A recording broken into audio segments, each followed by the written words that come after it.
The USS Ironclad had been underwater for 73 days when the hull started breathing. Not creaking, not groaning under pressure. Breathing, in and out, like lungs filling with air. Except they were 400 meters below the surface, where no air should exist. Captain William Carter noticed it first during his midnight inspection. He'd placed his hand against the cold steel, a habit from his early days, feeling for temperature variations that might indicate a leak. That's when he felt it. A gentle expansion, a contraction, rhythmic, alive. He pulled his hand back as if the metal had burned him.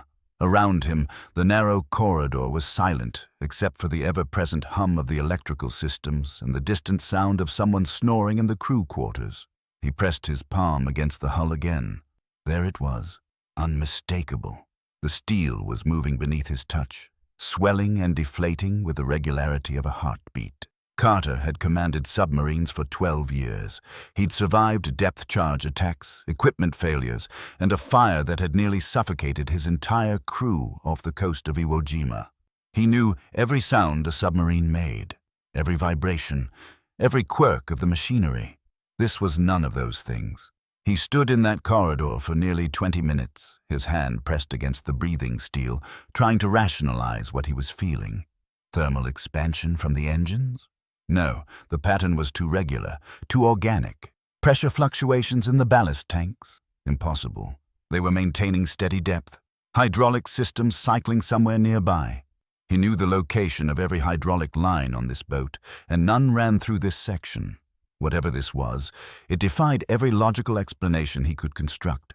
Carter made his way to the control room where Lieutenant Morrison was standing watch. The young officer looked up from his charts, immediately sensing something was wrong. Carter had a face that didn't show emotion easily, carved from years of maintaining composure under pressure. But right now, his jaw was set in a way that Morrison had only seen once before, during the incident with the minefield off Okinawa, when they drifted for 6 hours surrounded by floating death, waiting for the tide to shift. Morrison, have you noticed anything unusual about the hull? Any sounds or movements? Morrison frowned, considering the question carefully. He was a good officer, thorough and detail-oriented, the kind of man who noticed when a gauge reading was off by even a fraction. No, sir, everything's been normal. We're maintaining depth at 380 meters, no pressure anomalies, no leaks detected. Hull integrity is optimal. Why? Is something wrong? Carter hesitated. How do you tell your crew that the submarine is breathing? How do you maintain authority and calm when you're reporting something that should be impossible? He'd seen captains lose their commands for less. He'd seen crews mutiny when they lost faith in their, commander's sanity. I want you to assemble a team. Engineers, hull specialists, every man who knows this boat's systems inside and out. I want every section of this vessel inspected. Every weld, every seam, every rivet. And I want detailed readings on hull temperature, thickness, and composition. Document everything. Sir, if I may ask, what exactly are we looking for? Anomalies. Anything that doesn't belong. Anything that's changed since we left port. And Morrison, I want this done quietly. No need to alarm the crew unnecessarily. Morrison nodded, though confusion was clear on his face. Aye, sir. I'll get Chief Kowalski and his team on it immediately. But as Morrison moved to carry out his orders, the lights flickered, just for a moment, less than a second. But in a submarine, where electrical systems were meticulously maintained and redundancy was built into every circuit, even a momentary flicker was cause for serious concern. Carter moved to the electrical panel and checked the readouts. Everything showed green. Power levels normal. Battery charge at 87%. No faults detected in any system. Generator output steady. Yet he'd seen the flicker. They both had. And it hadn't been just one light. It had been every light in the control room simultaneously. Add electrical systems to that inspection, Carter said quietly. And Morrison, make it priority 1. Over the next 6 hours, Chief Kowalski's team conducted the most thorough inspection in the submarine's history. They crawled through every compartment, from the torpedo room in the bow to the engine room in the stern. They checked every system, measured every reading, tested every circuit. They examined the hull with ultrasonic sensors, checking for microfractures or signs of fatigue. They measured the electrical systems with oscilloscopes and voltmeters, looking for power surges or voltage drops. They found nothing. No structural damage, no electrical faults, no rational explanation for what the captain had felt or what they had witnessed. But then, Kowalski himself, a grizzled veteran of 23 years who'd served on 8 different submarines and had personally kept boats running through conditions that should have sent them to the bottom, came to Carter's quarters with a look on his face that the captain had never seen before. Fear. Pure, undiluted fear in the eyes of a man who'd once manually closed a valve while standing waist-deep in flooding seawater, who'd rewired a critical electrical system while the boat was under depth-charge attack. "Captain, I need to show you something, and I need you to see it yourself with your own hands, because if I just told you, you'd think I'd lost my mind. Hell, I think I've lost my mind, and I've measured it 6 different ways." They descended to the lowest level of the submarine, to the bilge area, where water collected and was pumped out, where the smell of oil and rust was strongest, where few crewmen ventured except for maintenance. Kowalski led him to a section of the hull in the forward compartment, behind a maze of pipes and valves that carried seawater for cooling systems. "Put your hand here," Kowalski said, pointing to a specific spot on the steel, his flashlight beam creating a circle of light on the dull gray surface. Carter did, and immediately felt it. The breathing. But it was stronger here, more pronounced than in the upper decks, more insistent, and there was something else. Warmth. The hull was warm to the touch, when it should have been ice-cold at this depth, should have been conducting the near-freezing temperature of the deep Pacific directly into the interior of the submarine. "It's not just here," Kowalski said, his voice barely above a whisper, as if speaking too loudly might wake something that was better left sleeping. "It's everywhere. The entire boat. Every section I checked. Forward torpedo room, crew quarters, galley, engine room, everywhere. It's like we're inside something alive, Captain. Like we're not in a submarine anymore, but in the belly of some massive creature." Carter pulled his hand away and looked at the chief engineer. Kowalski had been through 2 wars, countless combat patrols, and had personally saved the lives of 17 men during a torpedo malfunction that had filled the weapons bay with toxic gas. He wasn't a man given to imagination or panic.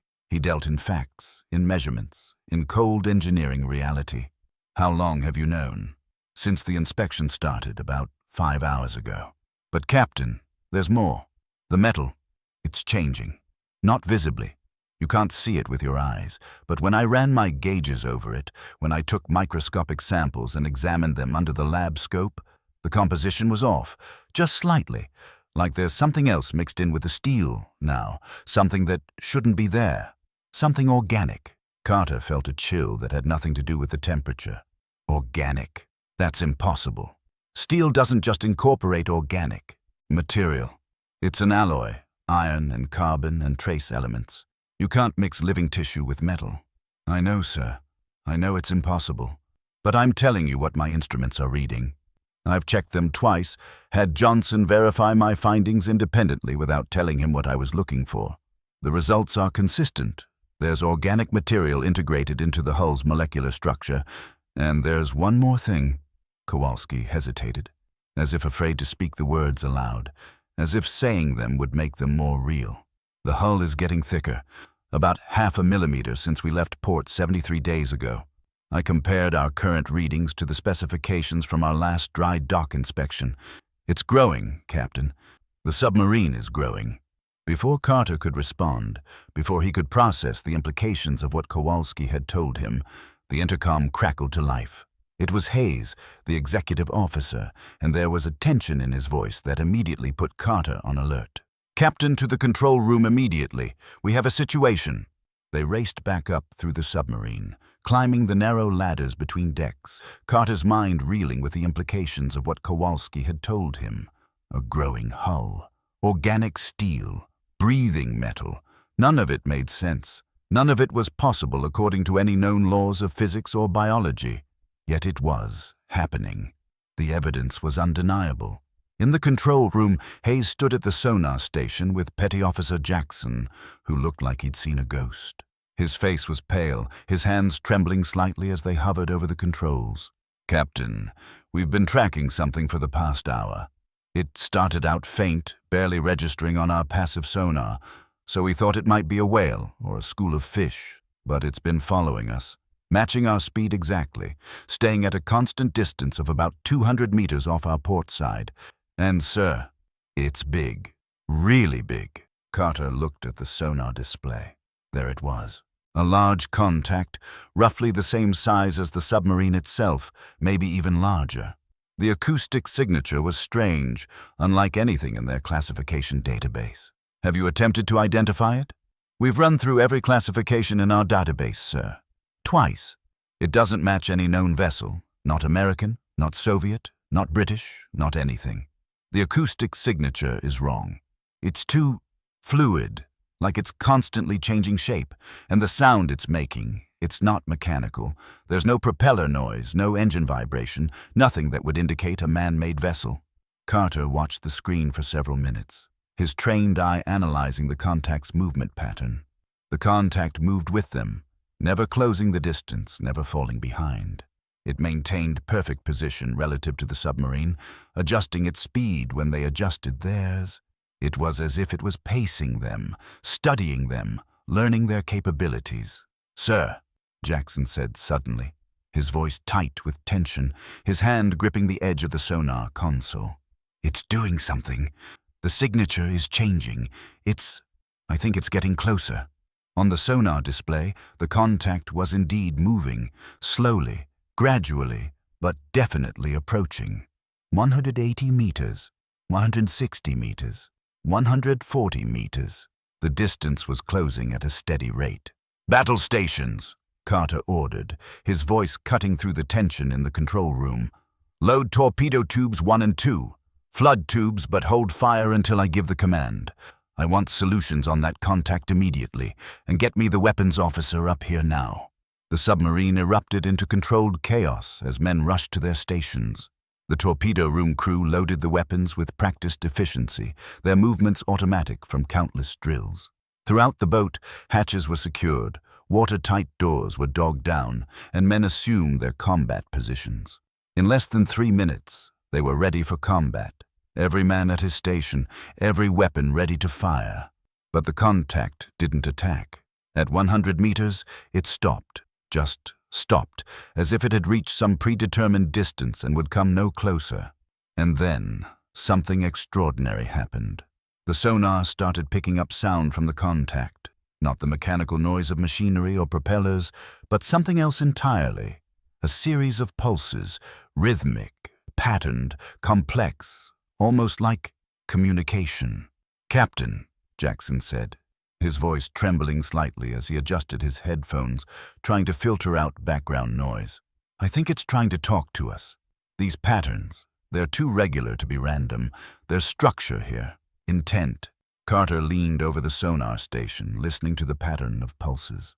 Long, short, long, long, short.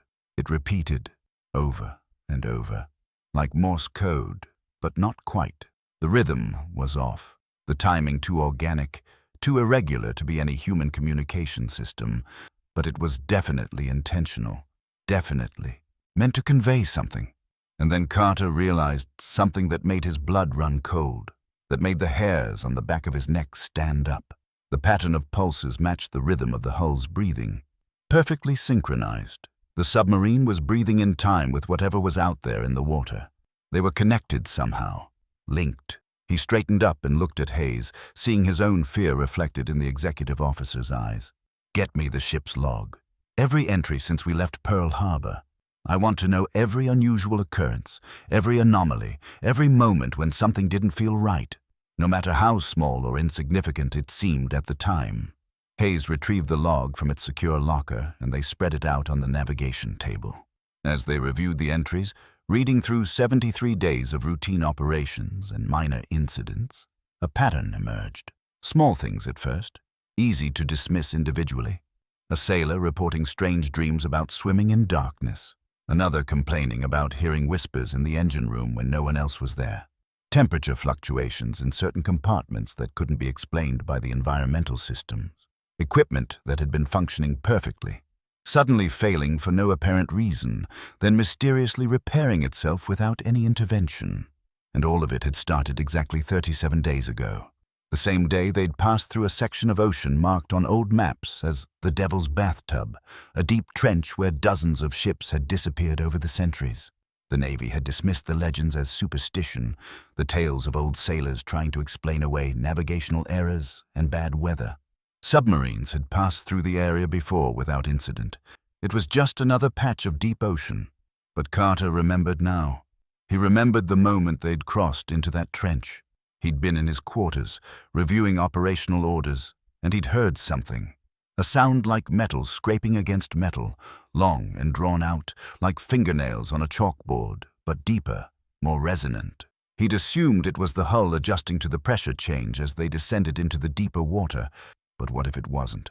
What if something had touched them in that moment, attached itself to the submarine, begun the process of integration? "Captain!" Morrison called out from the sonar station where he'd relieved Jackson for a break. "The contact is moving again. It's circling us, slowly, about 90 meters out now." On the display, the contact was indeed circling, like a shark around wounded prey, like a predator assessing its target before striking. And with each pass, it came a little closer. 85 meters, 80 meters, 75. Carter could feel the tension in the control room ratcheting up with each meter the contact advanced. His crew was looking to him for answers, for orders, for some explanation of what they were facing. They trusted him to keep them safe, to bring them home, but he had none. He was a naval officer, trained at Annapolis, educated in tactics and strategy and the mechanics of underwater warfare. He understood pressure hulls and ballast systems and torpedo trajectories. He didn't understand this. Whatever was out there, whatever had attached itself to his submarine and was changing it from the inside out, was beyond his training and experience, beyond anything covered in any manual or taught in any classroom. The hull breathed, in and out, steady, rhythmic, and Carter realized with absolute certainty that the submarine wasn't just being affected by whatever was out there. They were connected to it, bonded to it, the growing steel, the organic composition, the warmth, the synchronized breathing. They were becoming part of it, or it was becoming part of them. The distinction was becoming meaningless. "Sir," Hayes said quietly, moving close enough that only Carter could hear, keeping his voice low to avoid alarming the crew further. "I think we need to surface, get out of the water. Maybe on land, away from the ocean. Whatever this is will release us. We can make Pearl Harbor in 3 days if we run on the surface at maximum speed." It was a reasonable suggestion. It was what any rational commander would do when faced with an unknown threat that he didn't understand and couldn't fight. Surface. Get to safety. Report to command and let them figure it out. Let the scientists and admirals deal with the impossible. But Carter knew it wouldn't be that simple. Whatever was out there, it had been following them for 37 days. It had plenty of opportunities to attack, to destroy them, to drag them down into the abyss. But it hadn't. It had done something far more subtle, something more patient. It was doing something else, something more terrifying than any direct attack. It was changing them, transforming them, making them into something new. He moved to the periscope and raised it, though they were too deep to see anything but darkness, though the surface was 380 meters above them and the afternoon sun couldn't penetrate this far down. But he had to look, had to try to understand what they were facing, had to see if there was anything visible in the water around them. And then he saw it. Not through the periscope, not in the dark water outside, but in the reflection of the glass, his own face staring back at him, his own eyes. And for just a moment, just a fraction of a second, they weren't his eyes anymore. They were something else, something ancient and vast and utterly alien. Something that had lived in the deepest trenches of the ocean since before life crawled onto land. Something patient and curious and desperately, achingly lonely. He stumbled back from the periscope, his heart hammering in his chest, his breath coming in short gasps. Hayes caught him before he fell, strong hands gripping his arms. "Captain, are you all right?" "Sir, talk to me." Carter nodded, though he wasn't all right. He wasn't sure he'd ever be all right again. Wasn't sure any of them would, because in that moment, when he'd looked into his own reflection and seen something else staring back at him through his own eyes, he'd understood. The truth had flooded into his mind like water into a breached compartment. They weren't being attacked. They weren't being hunted or stalked or targeted for destruction. They were being invited. They were being welcomed. They were being transformed. The submarine, his crew, himself, they were all becoming part of something larger. Something that lived in the deep places of the ocean where light never reached and pressure would crush steel like paper. Something that had existed long before humans ever ventured into the water, long before humans existed at all. Something that had been alone for eons, swimming in the dark, waiting. And now it had found them. Now it had touched them. Now it wanted to share itself with them. It was lonely, and it wanted company. "Captain to all hands," he said into the intercom, his voice steady despite the fear coursing through him, despite the knowledge that what he was about to say would sound like the ravings of a madman. "I want everyone to listen carefully. What I'm about to tell you will sound impossible, but I need you to trust me. I need you to understand that we are facing something unprecedented in naval history." He paused, choosing his words carefully, knowing that the wrong phrase could trigger panic. "Our submarine has been compromised, but not in the way we typically think of compromise. We're not sinking, we're not damaged. Our hull integrity is actually stronger than it was when we left port. We're being integrated. There is something in the ocean, something intelligent and ancient that has connected with our vessel. I don't believe it means us harm. But I also don't believe we can allow this process to continue. We need to remain human. We need to remain ourselves." Throughout the submarine, men listened in stunned silence. Some thought their captain had lost his mind, that the pressure of command had finally broken him.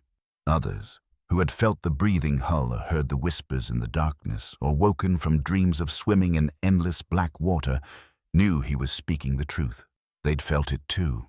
They'd known something was wrong, but hadn't wanted to admit it. "We're going to surface," Carter continued, his voice gaining strength and certainty. "And we're going to do it now. All ahead, full. Emergency ascent. Maximum rise rate. We're going to break free of whatever has hold of us. We're going home." But even as he gave the orders, even as the diving officer blew the ballast tanks and compressed air forced water out and the submarine began to climb toward the surface, Carter knew it might already be too late. He could feel it now. The connection growing stronger. The presence in his mind, no longer hiding, no longer subtle. It was showing him things. Memories that weren't his. Visions of vast underwater cities that had crumbled to ruin eons before the first human walked upright. Creatures of impossible size and terrible beauty, swimming through currents that had been old when the dinosaurs ruled the earth. The slow, patient intelligence of the deep ocean, watching as humans built their fragile ships and submarines, waiting for the right moment to reach out, to make contact, to communicate, to no longer be alone in the endless dark. The submarine rose, faster and faster. The hull groaned under the stress of the rapid ascent, or was it screaming? Was it protesting the separation? Carter couldn't tell anymore where the submarine ended and the presence began. The boundaries were blurring. Around him, his crew worked their stations with desperate efficiency. They were good men, well-trained, professional. They deserved to make it home to their families. They deserved to live normal lives, not to be transformed into something alien in the depths of the Pacific. At 200 meters, the sonar contact matched their ascent, still pacing them, still connected, still refusing to let go.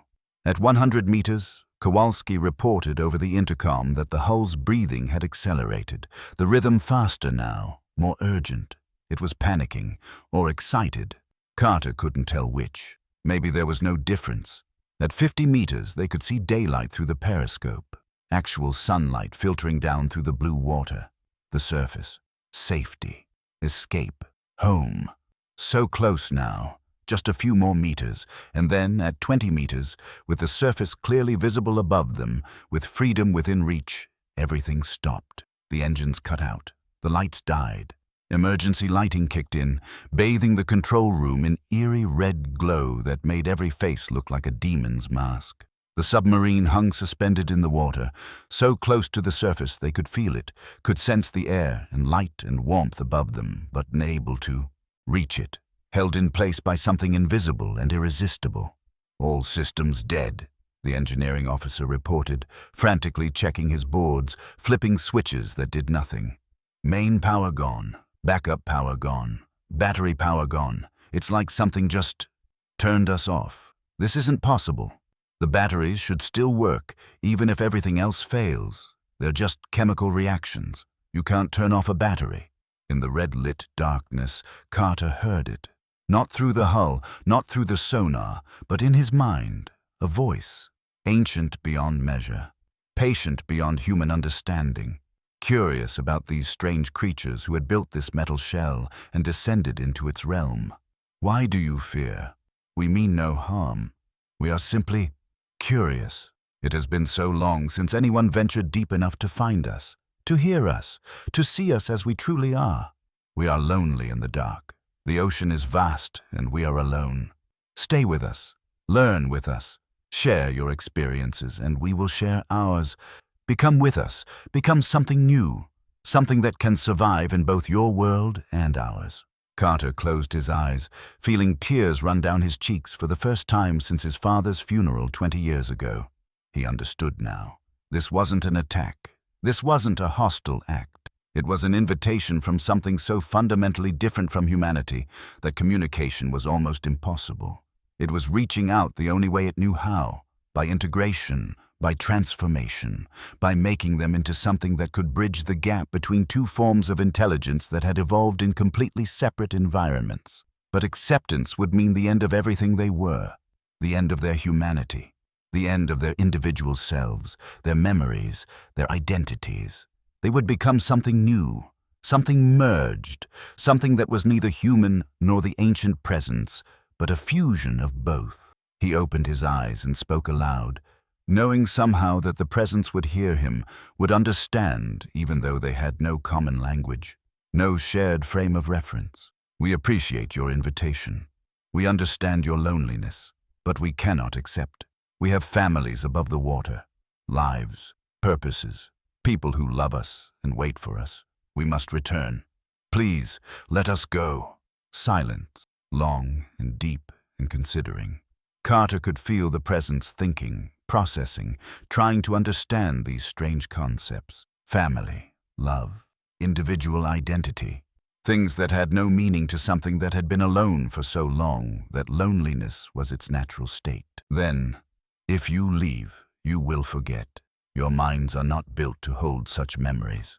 You will tell yourself this never happened. You will explain it away with science and logic and rational thought. You will close your minds to the truth of what exists in the deep. You will convince yourselves that we were a dream, a hallucination, a shared delusion. Is that what you want? To forget that you touched something ancient and wonderful?" Carter thought about that, about the official reports he'd have to file when they reached port, the psychological evaluations his crew would undergo, the debriefings by intelligence officers who would dismiss their story as mass hysteria or equipment malfunction, the way this experience would be classified, buried, explained away by men who sat in offices and had never felt the weight of the deep pressing against them. The presence was right. They would forget, or pretend to forget. The human mind couldn't hold on to something so outside its normal experience. It would fade like a dream in morning light, but they would be alive. They would be human. They would be free to make their own choices, follow their own paths, love their own families. They would be themselves. "Yes," Carter said firmly, speaking for all of them, taking the responsibility of command one final time. "That's what we want. We choose our humanity, even if it means forgetting you, even if it means being alone in our own way. Let us go, please." Another long silence. Then the engines rumbled to life, the familiar vibration returning to the deck plates. The lights flickered back on, harsh and bright after the red emergency lighting. The submarine's systems resumed normal operation, every gauge returning to proper readings, every system functioning as designed. And, in the sonar room, on the passive displays, The contact began to move away, slowly, reluctantly, descending back into the depths from which it had come, returning to its lonely vigil in the dark places where humans could not follow. The USS Ironclad surfaced into brilliant sunshine. The crew emerged onto the deck, breathing fresh air for the first time in 73 days, feeling the warmth of the sun on their faces, seeing the endless blue sky above them. They were alive. They were home. They were safe. And already the memories were beginning to fade, becoming dreamlike and uncertain, easy to dismiss. Captain Carter stood on the bridge, watching his men celebrate their survival, seeing the joy and relief on their faces. He could already feel the memory fading from his mind as well, the breathing hull, the presence, the invitation. It was becoming dreamlike, unreal, easy to explain away as stress and fatigue and the psychological pressure of extended underwater deployment. By the time they reached Pearl Harbor 3 days later, the official story was already written in his mind. Equipment malfunction, temporary power loss, minor flooding in a ballast tank. Nothing unusual. Nothing that couldn't be explained by mechanical failure and human error. Nothing that would raise questions or trigger investigations. But late at night, when he was alone in his quarters, when the base was quiet and his crew was ashore with their families, Carter would sometimes press his hand against the wall, against the cold steel of the building, and he would swear he could still feel it, the gentlest rhythm, the faintest breath, the memory of something vast and ancient and lonely in the deep, watching, waiting, hoping that someday someone would accept the invitation and stay. The Navy classified the incident. The crew was debriefed individually, their stories recorded and filed away in cabinets that would never be opened. They were told not to discuss what had happened, for their own psychological well-being, for national security, for reasons that made sense in offices far from the ocean. Carter received a commendation for bringing his crew home safely despite multiple system failures. He was promoted, given a desk job at Naval Operations. He never commanded a submarine again. And sometimes, on foggy mornings when the mist rolled in from the Pacific, he would stand at his office window and look out at the gray water, and he would wonder if it was still out there, still waiting, still hoping, still breathing in the dark.